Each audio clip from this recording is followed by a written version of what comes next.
The night was quiet, too quiet for a road that once carried the noise of carts, footsteps, and voices.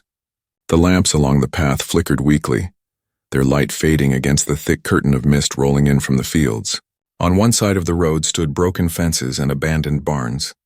On the other side stretched a forest that seemed endless, dark and silent. At the edge of this forgotten place, a sack lay tossed in the dirt. It looked like any sack a farmer might leave behind, tied at the top with rough rope stained with mud, and heavy enough that one would not think twice about it. Yet if someone had paused, if someone had bent closer, they would have noticed that the sack twitched. They would have heard the faintest sound, so faint that it might have been mistaken for the wind or a faraway bird. But it was not the wind. Inside, curled tightly and gasping for breath, was a small alien girl. Her skin pale as frost pressed against the rough cloth. Her eyes, closed in weakness, sometimes flickered open with a dim glow. Her tiny fingers clawed at the sack's fabric, desperate to find air. No one had cared enough to untie it. No one had stopped to listen. Hours passed, and the road stayed empty. The girl's breaths grew slower, weaker until it seemed she might fade completely. Then, with what little strength remained, she whispered a word. A single word that carried both pain and hope. Mom. The sound was small, fragile, almost broken. But in the silence of the road, it echoed like thunder. The sack stilled again as though the child had given up. The night pressed on, cold and heartless, and still no one came.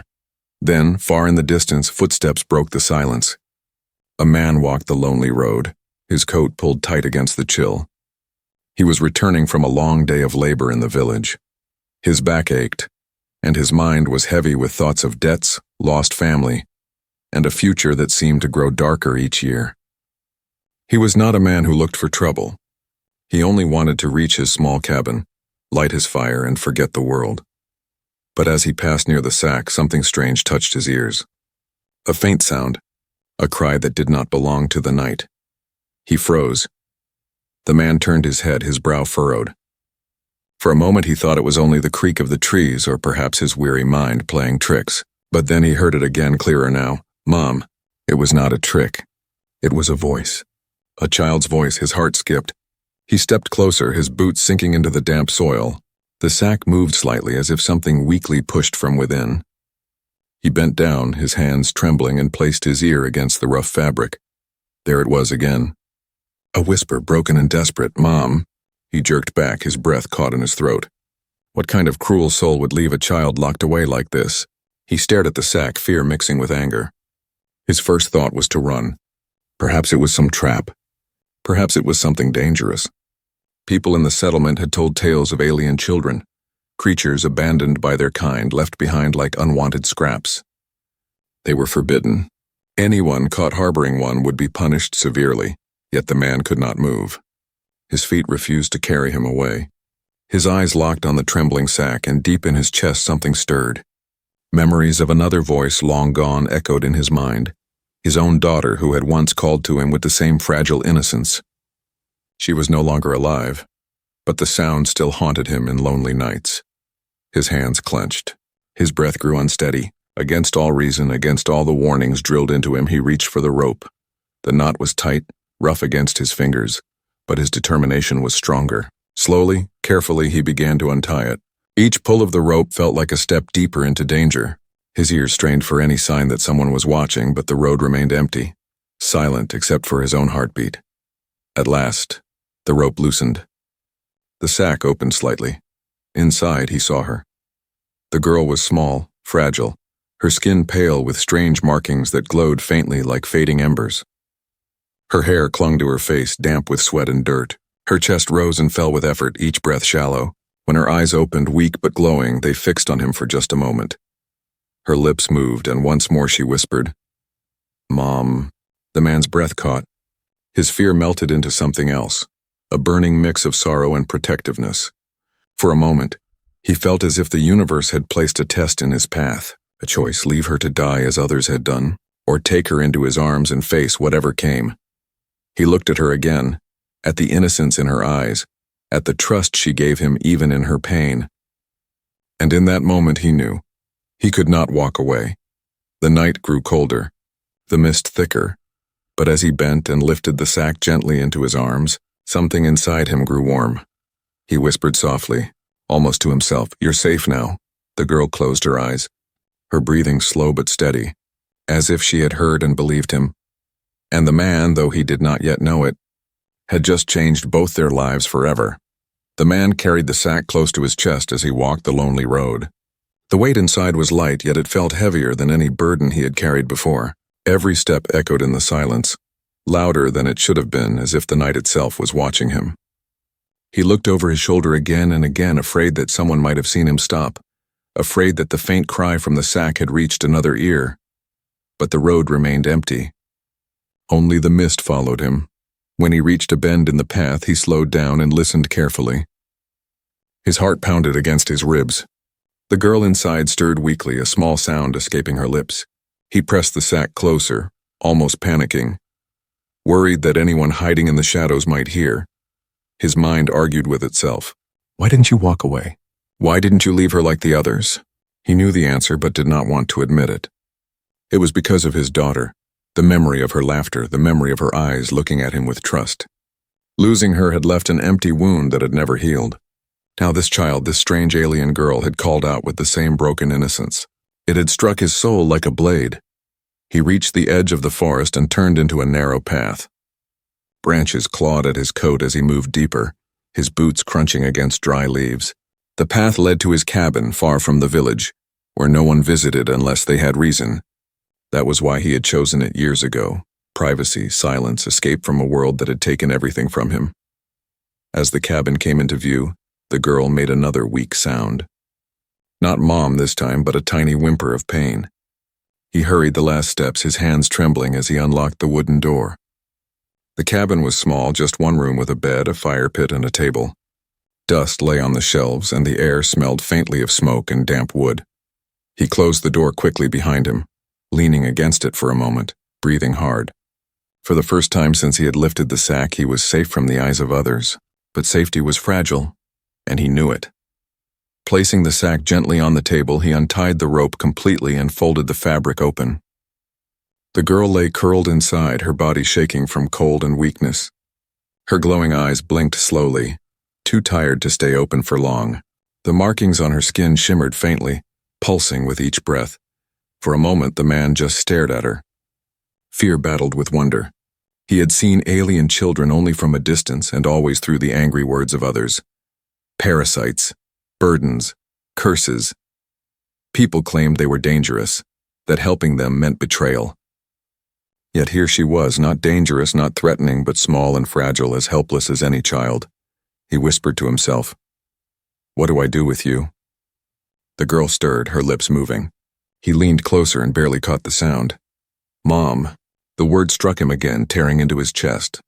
He remembered nights when his daughter had cried for her mother, long after sickness had taken her away. He remembered holding her, whispering lies of comfort, promising that everything would be all right, even when he knew it wasn't. And now, years later, another child was calling for a mother she would never see. His hands shook as he reached for a blanket from the bed. He wrapped it around her gently, afraid she might break if he held her too tightly. She shivered, but her breathing grew a little steadier. He lit a fire in the hearth, the flames casting long shadows across the cabin walls. The warmth filled the small space, chasing away the chill that clung to her skin. He placed her close to the fire, careful not to startle her, then poured a cup of water and tried to help her drink. At first she could barely sip, but after a few drops her lips parted and she drank slowly, like someone who had been thirsty for days.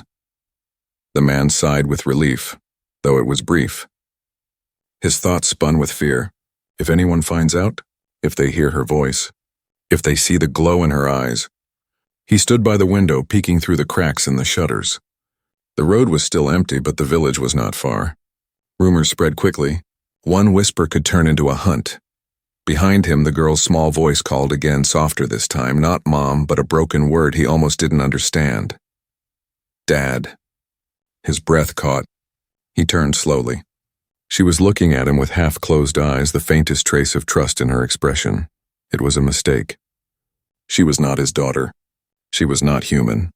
She was a stranger. Yet something inside him shifted. The emptiness in his heart ached, and for a moment it felt less hollow. He sat down beside her, staring at the fire, unable to speak. The night pressed on outside, cold and silent. But inside the cabin, two lives that should never have crossed had just intertwined, and the man knew, deep in his bones, that his life would never again be the same.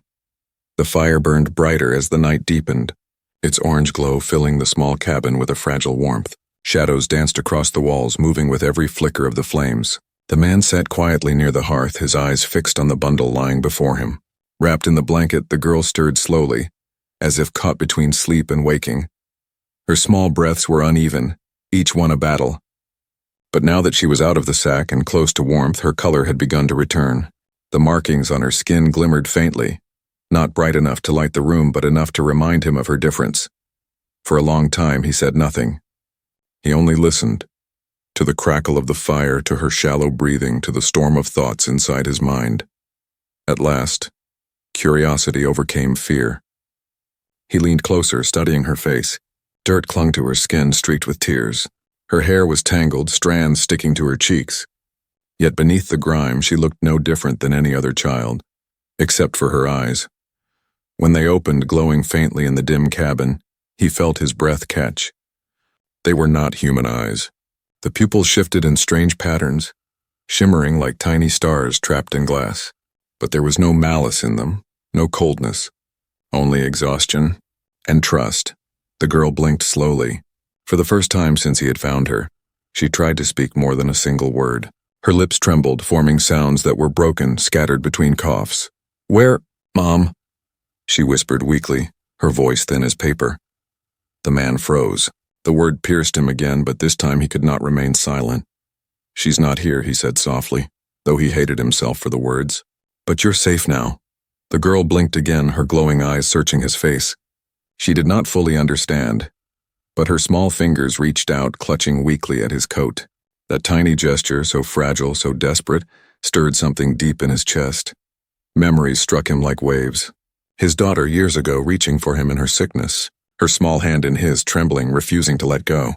He had failed her then. He could not save her. The memory burned like fire, but this child, perhaps this was his chance. He pulled the blanket tighter around her and carefully lifted her from the table, cradling her close.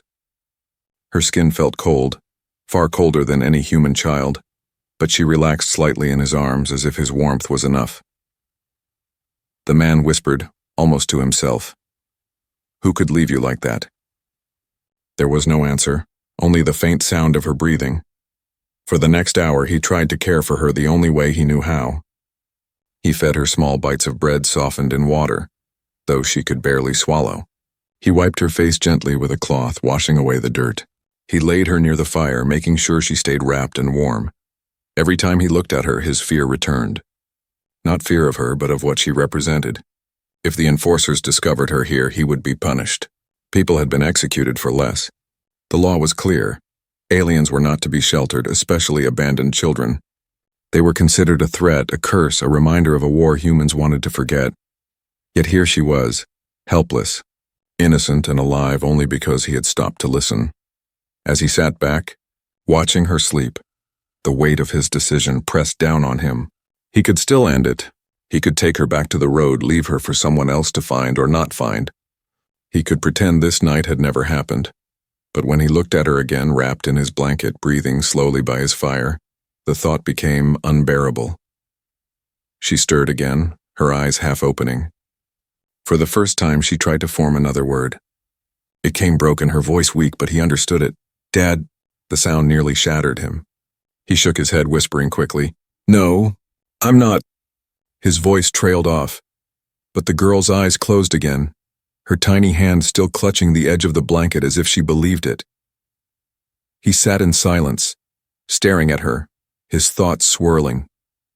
He had sworn never to feel this way again, never to open his heart, never to risk more pain. The world had already taken too much from him. Yet in one night, a child left to die had forced her way into his soul.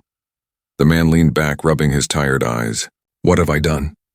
he whispered. Outside, the mist thickened, swallowing the road and the trees. Somewhere in the distance, the faint sound of voices echoed. Villagers, perhaps, or enforcers on patrol. His chest tightened with fear. If they came here, if they heard her voice, it would all be over. He stood quickly, checking the door, the shutters, making sure everything was locked. Then he returned to the fire where the girl lay sleeping. For a moment he simply watched her, her strange glowing markings, her fragile chest rising and falling. She was alien, yes, but in the way she clung to life, in the way she had whispered for her mother, and in the way she had looked at him, she was no different from his own daughter. And as he sat there, listening to the night grow restless outside, the man made a choice. He would not let her die, no matter the cost.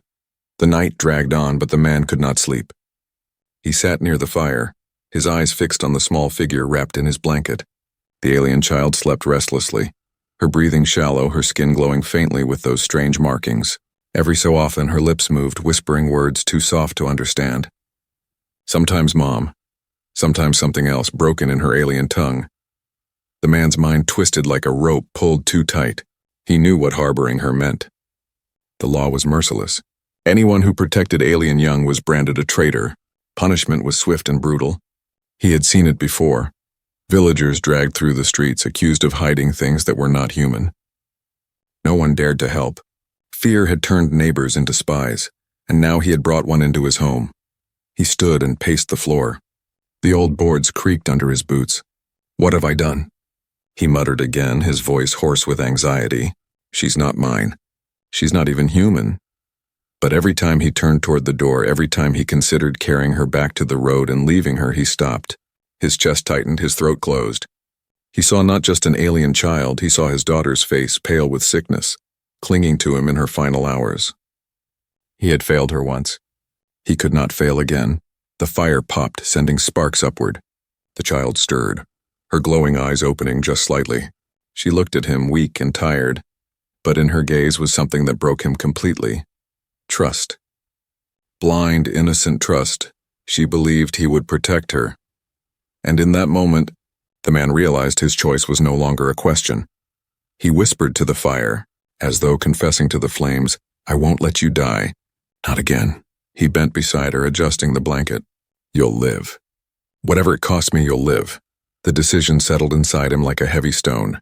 There would be no turning back now. Still, fear gnawed at him. He needed to think carefully. Keeping her hidden would not be easy. The village was too close, the people too suspicious. Someone would hear her voice eventually, or notice the faint glow in the night. If word reached the enforcers, he and the child would both be condemned. He walked to the window, parting the shutters slightly. The mist still hung thick, covering the road. But in the far distance, faint lights moved, lanterns. Perhaps hunters, perhaps enforcers. He cursed under his breath and closed the shutters quickly. His hands shook. He needed a plan. First he gave her more water. She drank weakly, her small hands clutching the cup with trembling fingers. Then he fed her a few crumbs of softened bread.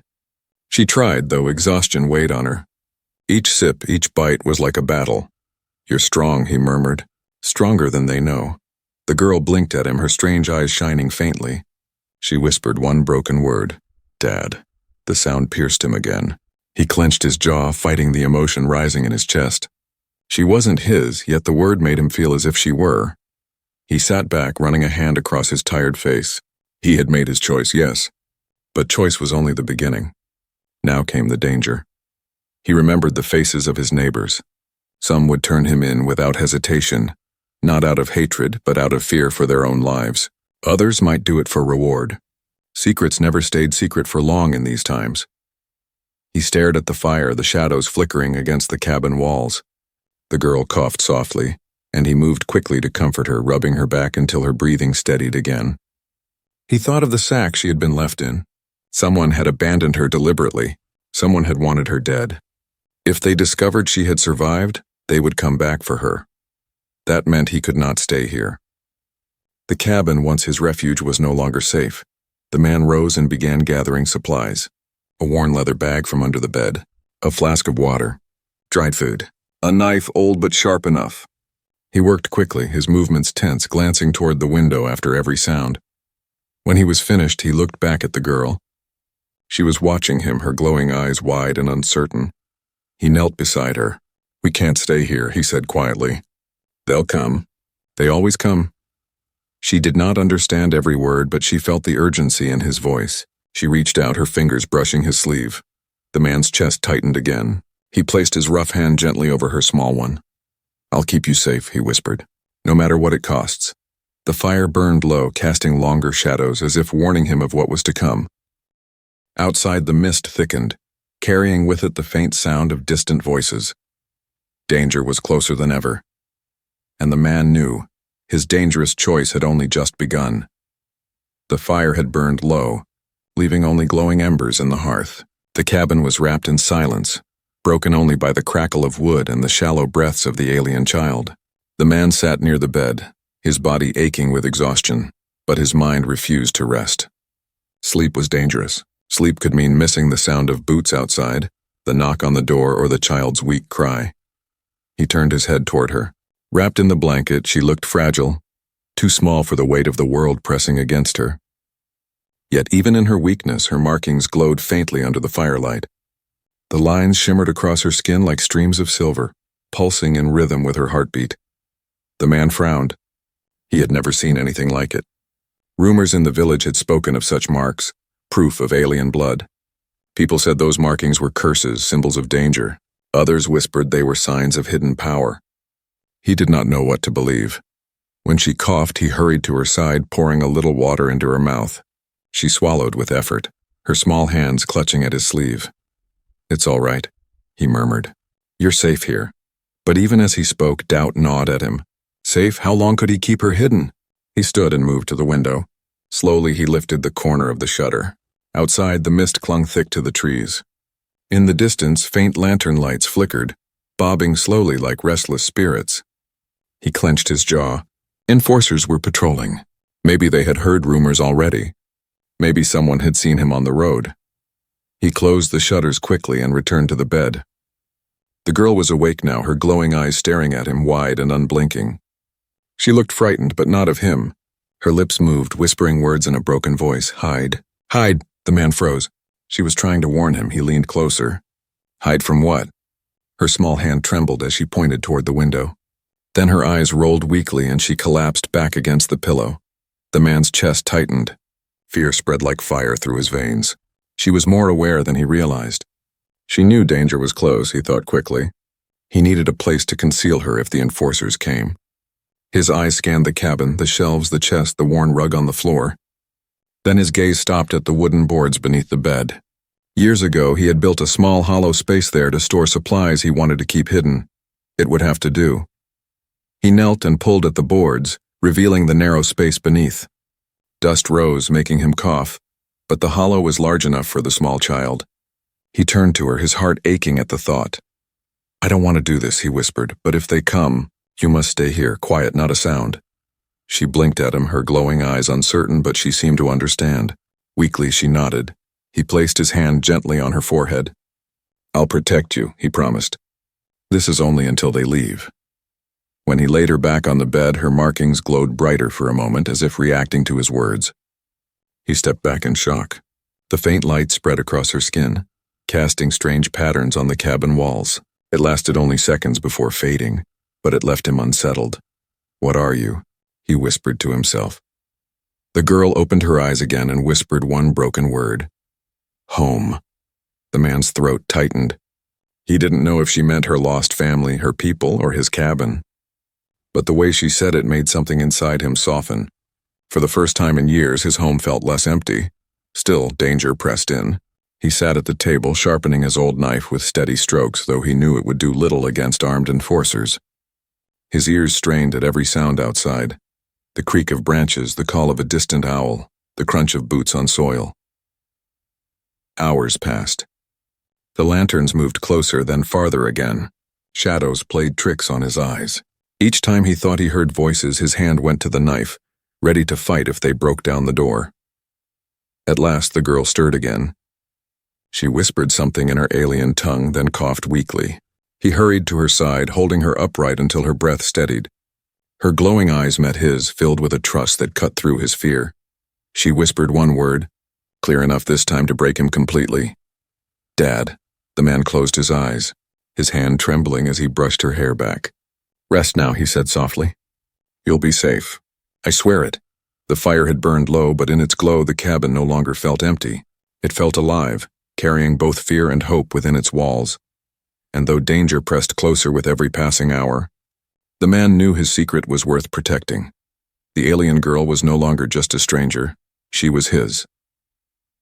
The morning came slowly, dragging a heavy gray sky over the land. The mist that had hidden the road during the night had not lifted. It clung stubbornly to the earth like a blanket, swallowing shapes and muffling sounds. The man stood at the window, his tired eyes searching through the fog. He had not slept, not even for a moment. His body begged for rest, but his mind refused to let him close his eyes. Behind him, the alien child still lay wrapped in his blanket. Her breathing was steadier now, though faint. Her glowing markings flickered softly, almost in rhythm with the crackle of the dying fire. Each time he looked at her, he felt the same pull in his chest, fear, sorrow, and something dangerously close to love. He turned back to the window.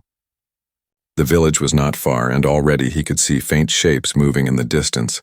Lanterns, figures walking slowly, their voices carried through the mist. His heart clenched. The hunt had begun. It started as it always did, with whispers. Someone had heard a sound during the night, a cry that did not belong. Someone else claimed to have seen movement on the old road. Fear traveled quickly through the village, spreading faster than truth ever could, and fear always called the enforcers. The man cursed under his breath. He should have expected this. Of course they would search. An abandoned alien child was not just seen as a burden, it was seen as a threat. The enforcers would scour every road, every barn, every cabin until they found her. He closed the shutters and turned toward the bed. The girl was awake now, her strange eyes watching him. She did not speak, but her expression was enough. She knew. Somehow she understood that the world outside was searching for her. He knelt beside her. "You must be quiet," he whispered. "No matter what happens. Do you understand?" She blinked slowly, then nodded, though her small body trembled. The man lifted her carefully and carried her to the hollow space under the floorboards. He hated the thought of hiding her like this, but it was the only way. He laid her down gently inside. The blanket wrapped tightly around her and placed a small cup of water beside her. "Don't make a sound," he whispered. "I'll keep them away." Her glowing eyes shimmered with tears. She reached up, her weak hand brushing against his cheek. The touch froze him for a moment. Then with trembling lips she whispered one word. "Dad." His chest tightened. He lowered the boards back into place, sealing her inside, then covered them with the rug. The cabin looked normal again, though he felt as if the air itself carried the weight of his secret. Minutes later, voices grew louder outside. Boots crunched against soil, heavy and purposeful. Knocks rattled the doors of nearby houses.